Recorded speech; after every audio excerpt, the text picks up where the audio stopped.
Today we're delving into the surprisingly dramatic story of a tiny object that held immense power, the humble paperclip. Now you might think, what is so dramatic about a paperclip? Prepare to be amazed because this little piece of bent wire has a tale of resistance, symbolism, and a quiet act of defiance that echoed across a nation.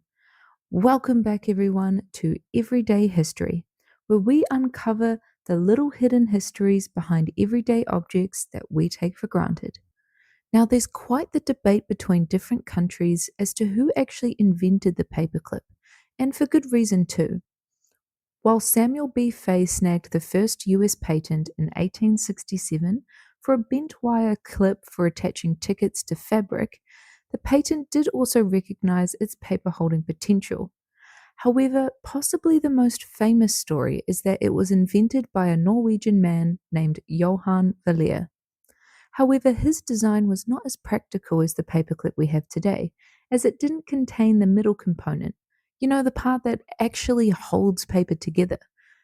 Even though Norway is typically credited with its invention, the gem paperclip, which we use most commonly today and probably the one you're picturing right now, was actually already in use in Britain when Johann applied and was granted a patent for his own design. The gem paperclip, however, was not in Norway at the time, so credit where credit is due. It doesn't seem like he copied anyone. Johann was an employee at a patent office. Add that with no one really knowing who created the first gem-style paperclip, which mysteriously was never patented itself, and it starts making a little more sense as to why he's credited as much as he is. It's not until World War II that this little piece of wire took on a whole new meaning. Imagine Norway in 1940. The Nazi war machine has rolled in, occupying the country, silencing its people, and crushing any hint of resistance. The Norwegian king is forced into exile, leaving his people under the oppressive rule of the occupiers.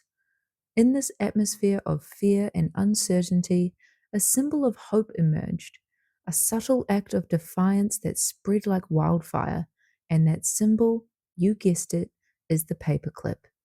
You see, Norwegians started wearing paperclips on their lapels, on their clothing, as a silent declaration of their loyalty to their exiled king and their resistance against the Nazi occupation.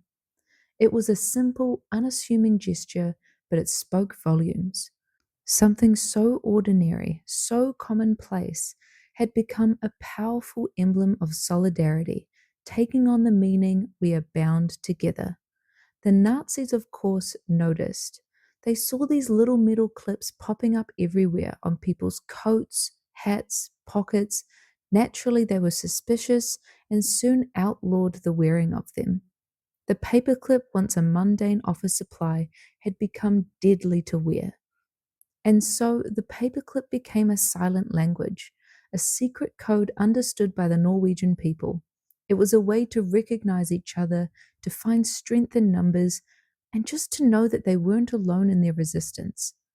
The paperclip story is a reminder that even in the darkest times, hope can persist.